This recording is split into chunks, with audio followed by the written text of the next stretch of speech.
Welcome to another episode of the Africa Business Talks. I'm your host, John Kurkutas, and today we have with us Miss Inez Willeboordse. Inez, welcome to our show. Thanks for having me. So Inez is, I would say, the top expert when it comes to recruiting in Africa.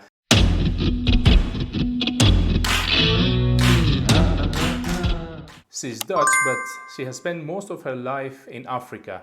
So Inez, tell us some things about your career and your expertise, if I may say. So thanks, John, for having me.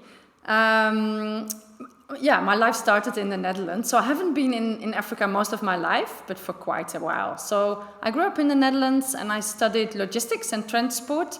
And that's also where my career started. So I worked in warehouse management, on software implementations and project management. But I really felt like I wanted something more. So I decided to move abroad.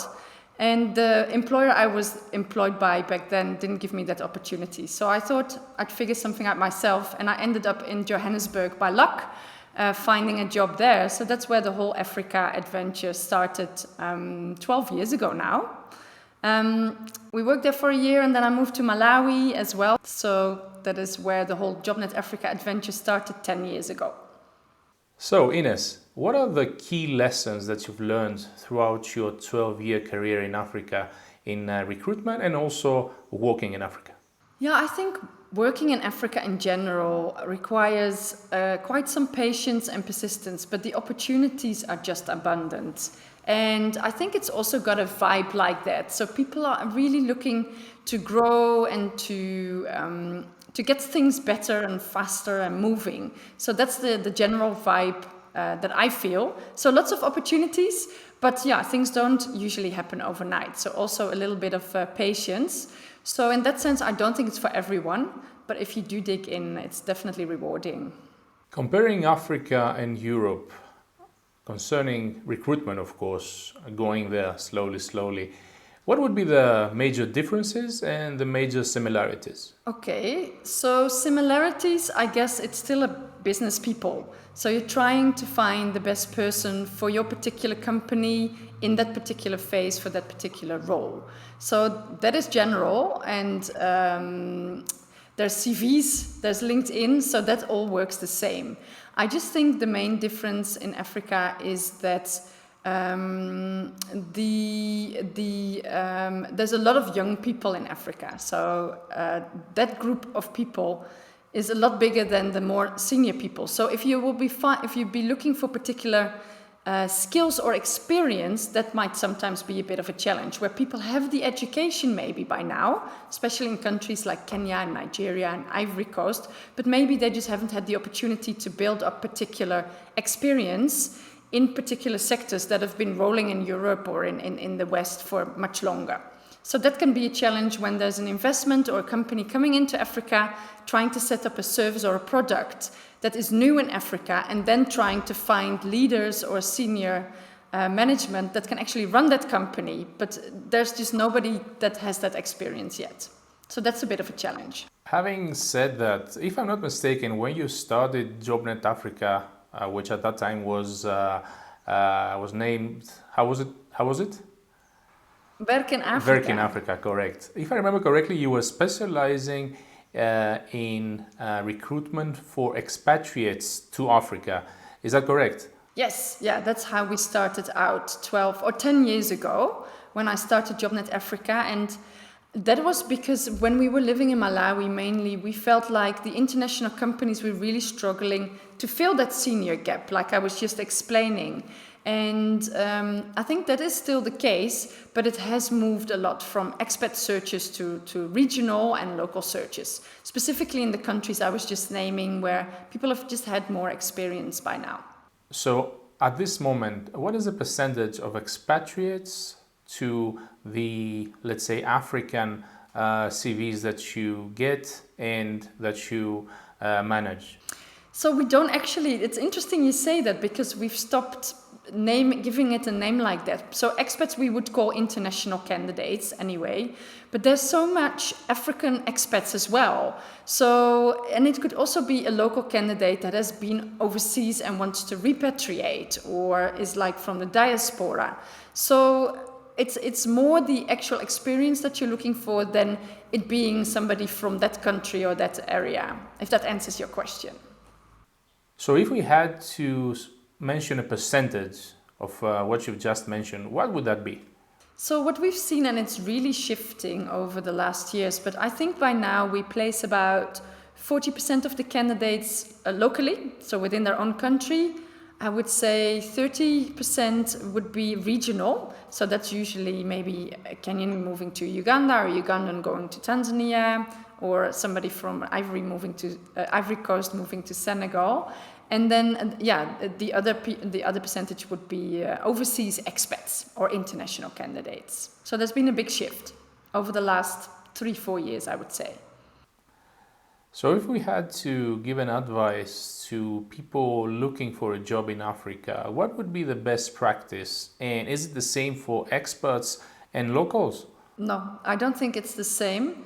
And I think it also depends a little bit on the level that you're at. So if you would be talking about senior level, I think your first go-to thing is always your own network. So if you have a network already, you have worked in or with Africa already, dig into that.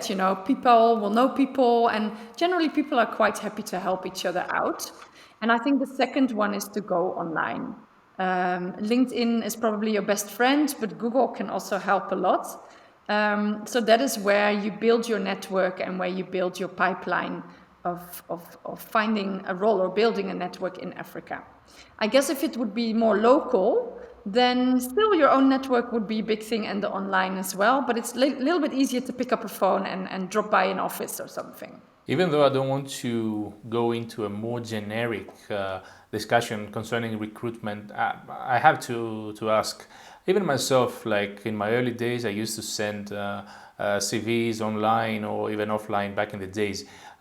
Is it still the best practice to send lots of applications? Do you have to send less, more targeted? And what is the best practice?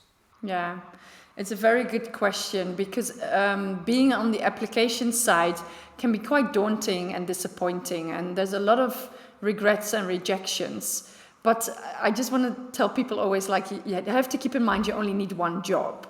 So the best way to go is to focus, because if you're just spreading your CV around, it's just going to be it's just not going to work. So when recruiters are looking for a specific spec, like a job spec, they would want to see CVs that, at least 80% of the CV, or maybe 65 to 80% should be spot on the job spec. So it's really no use sending CVs out for jobs that have nothing to do with your experience. That would be, if you would really like to do a career change, it would probably be easier to go through a warm network where people know you and know what you're capable of, even in another sector or in another role. So I would say focus, definitely. So what would be the leading challenge when an individual wants to find a job in Africa, and what would be the best practice, having said all that? I think the biggest challenge in finding a job for the candidate is the not being able to reach beyond the job that you find online, because I think most of the people do apply through online job boards or through websites or whatnot. And the trick is really to apply still, because you want to be in that batch, but then later on nicely try to find the person that's actually behind that job. And there's usually two decision makers behind that job. One is the HR person in the company, or the recruiter in that sense. And the second one will be your future boss, or the manager of the role that you have actually applied for. And if you can find those two people on LinkedIn or through Google, or you know their names, try to reach out to those people. Be very nice and polite, just to point out that you have applied through this channel and that you just wanted to emphasize on that you're very interested, or maybe it's good to ask one question or something. Not like you're bothering them, but just so you're quite sure you're top of pile. So by the time they open the batch of CVs, they'll remember you and say, oh, this guy or lady, do you remember? She phoned. Just to be a little bit more on top of the pile. So that usually works well, other than just applying, because you'll be on the big batch and odds are very likely you will never hear back. So that is the best practice, I guess. But what would be the biggest mistake throughout this process? Yeah, so it's an interesting one because it's quite a thin line, is where you do reach out to the company or you apply and you kind of keep harassing them. But again, it's a thin line because for you it might not feel as harassing because you're just very keen or whatnot. But mind you that recruiters or the person that deals with all these CVs might actually have 500 or more on his or her table. Not all the time, but there will definitely be plenty of CVs. So you just want to make sure you're top of mind, but you don't want to annoy anyone. And that is quite a thin line to walk, but make sure you stay nice and patient as well. All right. So if I may ask, what would be the best country or countries in Africa that someone who has never ever visited Africa could easily live and work? That's a good question, because I thought when you started the question, oh my word, there's so many preferences. Some people love staying in cities, others want to go rural. For some people, it can't be crazy enough. But if you've never been to Africa or you've never lived in Africa, then there's a few countries I think would be nice to start. And it also depends a little bit on the language you speak, because obviously if you move to a foreign country and you don't speak the language, that makes it a bit more challenging. But I would say the favorites are Kenya, Ghana, Ivory Coast, Senegal, and South Africa. But I think South Africa is a very different market altogether. And is it easy to find a job in all these countries, or in some countries you have slightly higher possibilities? I think these are the countries that have probably the most jobs, because the reason why they're a little bit more comfortable to stay in, so it's easier if it's your first time coming maybe from overseas, is that there has been economic development and there has been infrastructure put in place and all that. There's also probably more jobs. So I think it links to each other. If you are more in a more difficult sector or a more pioneering sector, then yes, you could have options also in other countries, but they might be a bit more challenging to start with. Usually most people, when they first look at Africa to find a job, they start with the biggest economies, let's say Nigeria in the west, Kenya in the east, and South Africa southern. Is it all, or they should just start looking a bit more on the hidden gems of Africa? And if so, what would be a hidden gem in Africa?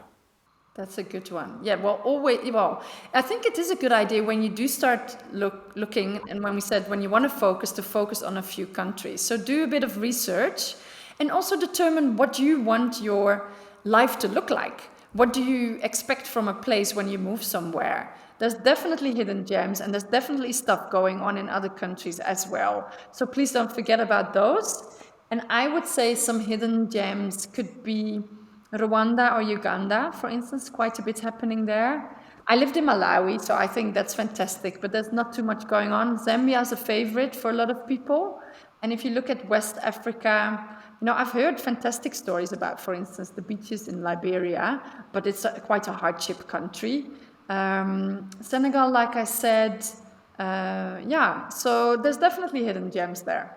So Inez, going to the best recruitment practices, what would be the best practice for a company in order to start building a team in Africa that will help his company to evolve?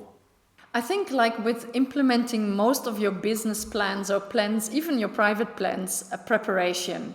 So make sure you know what you're looking for, you know what you want, you know what your budgets are, and then try to sit down maybe with an executive recruiter just to check if that's realistic in the timeline that you want, with the budgets that you want, etc. And I think also, if you have your own network, tap into that, especially when you're still a startup, because I think there's quite a big difference also between startups and established companies where there's a little bit more budget. But definitely preparation, and also you're dealing with people, so don't expect things to go first time right all the time. building teams is difficult everywhere. It's difficult everywhere, but it's specifically in Africa or in some countries or in some sectors that are quite new, you might find skill gaps where you would be dealing with in those particular markets. So that could be quite challenging as well. From my experience, what I've seen all these years is that companies struggle, of course, to find the skills needed, especially for the higher management.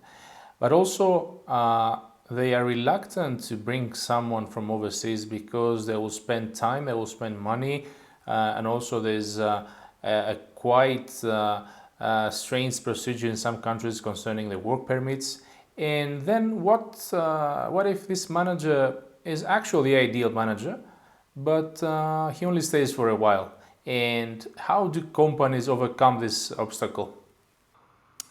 Yeah, it's a very, very good question because it's exactly what you say. It's a very expensive exercise to get somebody from overseas where, there's flights, there's housing, there's transport, there's insurances, sometimes there's schooling involved. So it becomes a very big risk for a company.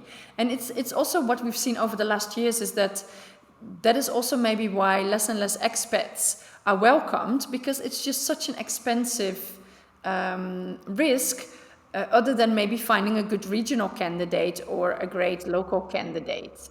But definitely those are all the risks that you say. You don't know if they're 100% well prepared, you don't know how long they'll be staying for, etc.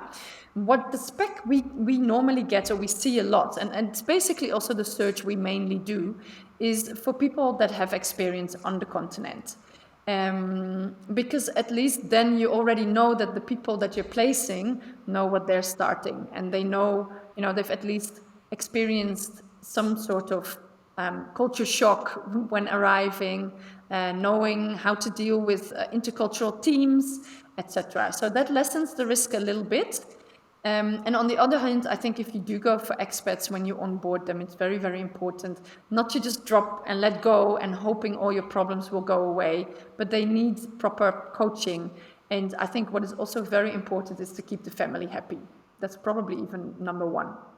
Even if you answered partially my question, I really need more details because I'm pretty sure our audience is going to be very, very interested. So you mentioned one way that you overcome this problem as a recruitment agency, and since you are the experts, what are the methods you have in order to overcome this huge problem? The problem that when someone invests in bringing someone from overseas, they take the risk of having him out of the country or out of the company very soon. Apart from the fact that you are looking for someone as a candidate to have already experienced in Africa, what other methods do you have to make sure that the candidates that you're going to propose to a certain company are going to have a less risk and high probability of sticking with the company in the country? Yeah, makes sense. So besides, looking for people that have experience in Africa, we obviously do interviews, and during those interviews we will tap really into the things that we've discussed with the company beforehand, because we do thorough briefings. So for the company, for us actually as recruiters to know what the company culture is, what they're expecting from this candidate, etc.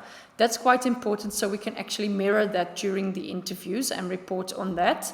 But besides that, there's tests that you can do, which will obviously never guarantee stuff, but there are tests that can test, for instance, cultural adaptability, as an example, or a few other things like that. And of course, for more technical type of roles, you'll have technical tests. But unfortunately, there's no test how good will you perform in Africa. So it's still a people's business, like I said.